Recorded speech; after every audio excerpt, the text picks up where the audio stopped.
من أسباب دخول الجنة أحبابي تتوضؤون صحيح، وأنا أنظر إلى الوضوء. من توضأ، انظر الحديث عقبة بن عامر حديث صحيح، قال من توضأ فأسبغ، وفي رواية فأبلغ الوضوء، ثم قال يعني خلص قطر الماء، بدأ الماء يخرج من أطراف أصابعه، قال أشهد أن لا إله إلا الله وأشهد أن محمدا عبده ورسوله، دخل الجنة؟ لا ما يدخل الجنة. فتحت له أبواب الجنة الثمانية يدخل من أيها شاء. الله أكبر. لا إله.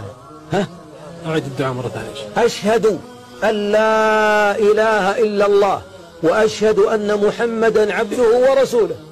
هذا شيء ربع دقيقة فقط، ثم بعد ذلك كل أبواب الجنة تتشرف بدخولك. استعن بالله، ادخل. الله أكبر. كم توضأنا من مرة وثقلت ألسنتنا عند هذا الذكر.